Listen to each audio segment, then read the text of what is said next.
There are two things that are always sliding under the radar. Restaurants sneaking a service charge onto the bill even though tipping is what service is for, and acoustic guitar solos. But today we're going to talk about acoustic guitar solos, how you can do this stuff. I'm going to be using a backing track that I made with the chord changes on the screen so we can talk about what we're doing, go through a bunch of different concepts about soloing, why some cool stuff on acoustic guitar is slept on, and I'm not even using an amp. In fact, I'm using a Bluetooth speaker. TriBit has sponsored this video to use their new Stormbox Blast to kind of do this whole thing. So we got some party vibes going because it's going to be lighting up and stuff like that, and there's going to be a link in the description to it. So what we have here is a backing track in the key of E. All right, I'll just play it for a second. It's going to sound like this, right? And you can see on the chords we have an E to an F sharp minor, and then back to E, right? But it's like, okay, well, what do we play over this? The first thing we're gonna do is we're gonna add just stuff from the E major pentatonic scale in one position, okay? And then we're also gonna get a little more advanced as this goes through. But basically what you have to start off with is the 7th fret on the A string is your E. There's our root note, and then we're gonna make a... These are gonna be all the notes we're gonna use right here. So we have 7, 9, 11, 9 on the D string, and then we'll go 11 on the D string, and then end on the octave E right here, 9th fret on the G string. So, and then we can start the whole shape again. I'll probably go here again because this is the octave. We can start that whole shape again if we want, but I'm gonna really just limit the notes to right here. 7, 9, 11, 9, 11, 9, 11. All right, and then we're just gonna noodle around and see how it sounds.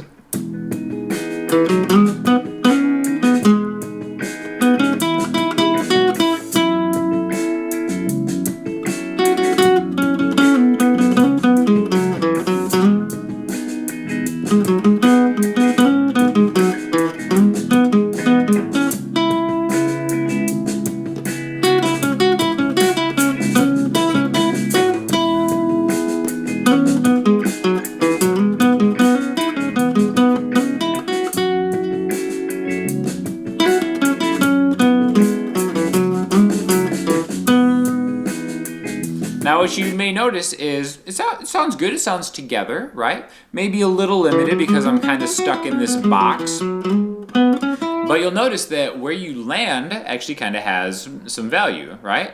And I think the more you kind of just mess around with something small, the more that you'll train your ears into finding those landing spots. And even though you may not be able to say like, oh, I'm actually landing on like the 5th of that E major chord, which could be a B note. You don't have to sit here and memorize where all the B's are, where all the 5ths of that chord are. Eventually your hand will just kind of get into that shape, and then you'll start finding notes like that that sound good to land on to just kind of keep your space on there, right? Now one thing we haven't done is we haven't even worried about the chords behind it, right? This initial backing track is just E, F sharp minor, E, C sharp minor. So maybe the next thing we could do is incorporate that, but then add maybe each spot's arpeggio, okay? So an arpeggio is just playing the notes of a chord one note at a time. We've already essentially done that with the E major chord, right? Because when I do this,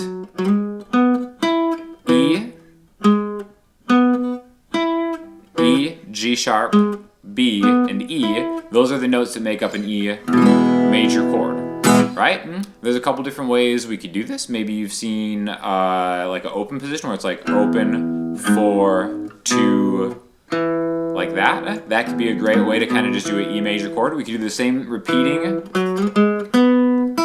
like that. This is another E major arpeggio, 2D to 6D to 4G to the E on the B string, 5B. Essentially what we're doing is we're just kind of like making an arsenal of tools that we could use to play with the changes, which is the next step we're going to do in this backing track. All right, so for the F sharp minor, let's just do a regular minor arpeggio where here's the F sharp, 2. A minor third is always 3 frets higher, so any minor chord, when you find a root note, you can just go 3 frets higher. That's going to be in the chord. And then its 5th is going to be 4A, and then I can do the same thing on the octave. So 2, 5, 4, 4, and then I can repeat that. 2, 5, 4, 5 to compensate for the B string being tuned differently. So minor arpeggios are great because they're kind of slinky. You can kind of like fly into them like that. If you don't worry about the B string, you could also just do the next one on the A string, right? So if you go to that C sharp minor, we could do the arpeggio starting on the C sharp on the A string, like that, right? There's a root note, minor third, the fifth, straight down. Or we could do that same shape on the E string rooted minor arpeggio. C sharp, minor third, or that little shape that we've already kind of done before in the pentatonic world, but we're just going to use all the arpeggios and then just kind of move along with the track, right?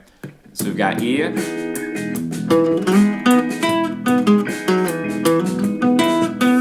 F sharp minor,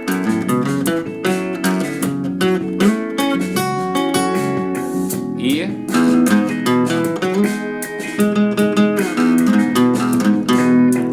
C sharp minor,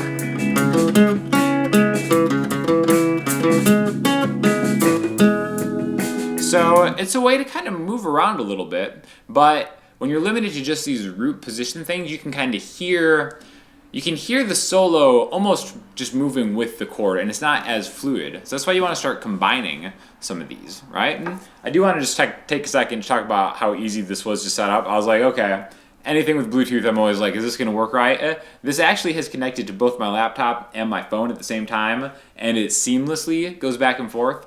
There's also an app on here you can change the colors and stuff like this. It looks great in the dark. It's also waterproof, so allegedly I can take this into the shower, which I'll probably be doing on my OnlyFans unless I start making more money. So definitely get yourself one of these so we can keep this train rolling, right? So the next thing I want to do to maybe add a little more fluidity to these is I want to add a chord voicing maybe to some of the arpeggios, all right? So we already know how to play like E major, but let's do like this guy right here. Usually when you're soloing on any instrument, the higher register is kind of where some of the money's at. So if I go to the 12th fret on the E, B, and G strings, that's an E major chord voicing, right? And then the cool thing about doing it with minor chords is it's basically the same shape, but with a flat note. The flat third is flat. So for C sharp minor, it's just 9, 9, 9. For F sharp minor, it's just 2, 2, and 2, right? And that's what's really cool about specifically soloing on an acoustic guitar is that you don't have, usually if you're playing just acoustically, you're not plugged in through like an amp or pedal board or whatever. You don't have the luxury of maybe playing with like compression, delay, and stuff like that. So you do really have to work the instrument to find the sweet spot for what's going on, all right? So instead of adding it to the arpeggios, let's just do it just with the straight chord voicings, right?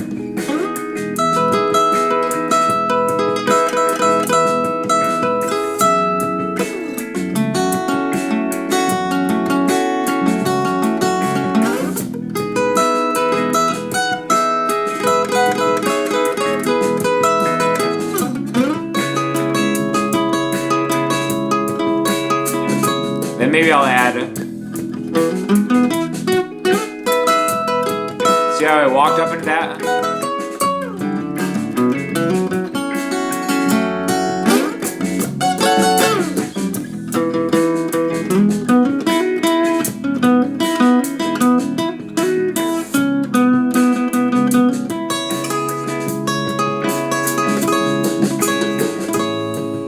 And then that backing track does go to a second part with more chords, which we'll get to in a second. But essentially I'm just taking the chord voicing and then just still moving around with the track. Okay, the next thing we're going to add is going to be the relative minor position, which doubles as a minor pentatonic position. Okay, so in any key, when you go 3 notes back or 3 frets back from the root note, in this case E, right? 12th fret is an E. You go back 1, 2, 3. That's a C sharp. That's where the relative minor is. Okay. What's great about relative minor is it sounds great with the minor pentatonic scale, which I know that you already know. 9, 12, 9, 11, 9, 11, 9, 11, 9, 12, 9, 12. Which again, we've already used E pentatonic. We could just play with these notes.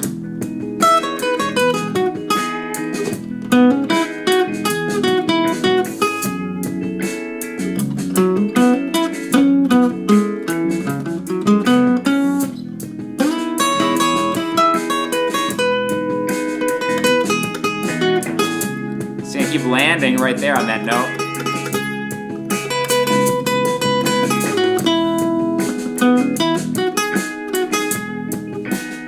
sounds pretty good, right? But once you add the other two notes in the full minor or major scale, then you can really make it sound really cool, right?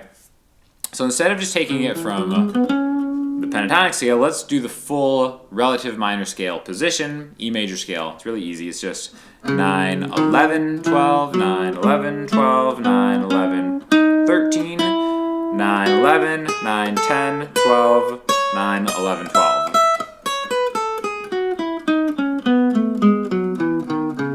And then you can really kind of, you know, get all the notes available to you.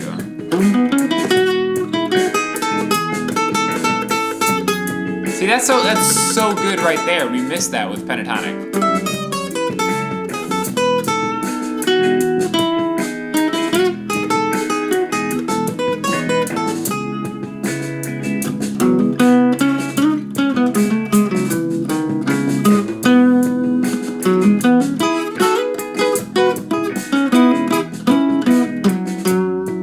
That E run.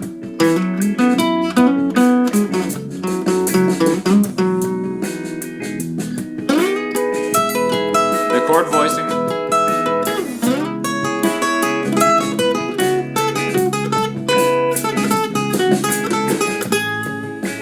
Oh, why did that sound so good right there? Because we went to the next chord, which happens to be A major 7, right? And what is this note? Nobody knows what the 9th fret of the B string is, but you can always do a trick by walking backwards from the octave. We know that open B is B, so we go back down to here, which is an A, and then G sharp. Okay, G sharp also happens to be the 7th note in an A major 7 chord, which is going to be the next thing. This is going to be the extended chord that we're going to start working on, which we can start doing the same things as we've done before.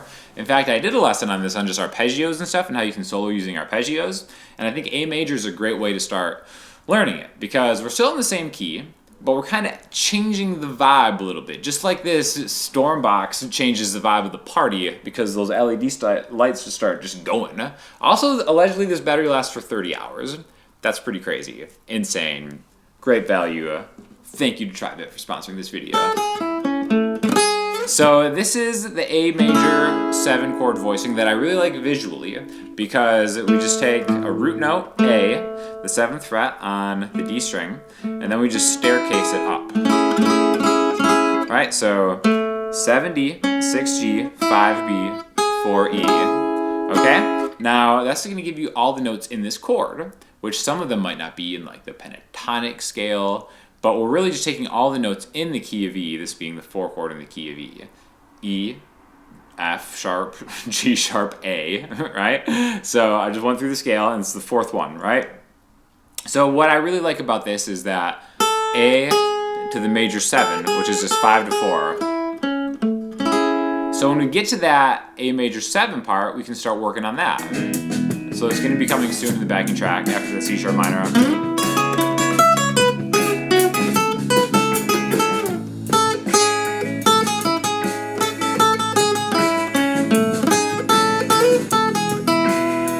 Goes back to E, so we can do everything else that we wanted to do.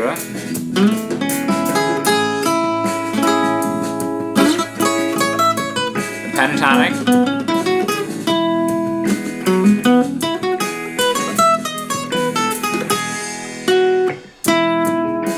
And then you notice that I backed my way into this note by the time we got back to the part that is kind of E-centric, right? Why does it sound good? What's the 9th fret on the G string? Take a wild guess. That is an E. Okay, so you'll notice that I'm generally, when I'm taking a breather on the soloing, I'm generally landing on a chord tone. Okay, a chord tone is just you're landing on a note that is in the chord that is being played in the background. Okay, and those landing spots I think are really important for just getting a solo to sound right, and it sounds less like noodling because it seems like you're playing with more intention. And it may be daunting at first to think about all that. It's like, okay, I'm in this shape up here, and I know this shape, but I don't know where it's going. And I'm just not stopping. I'm not taking a beat, right? But I know all these notes are right. But I'm not confident what I'm gonna land on.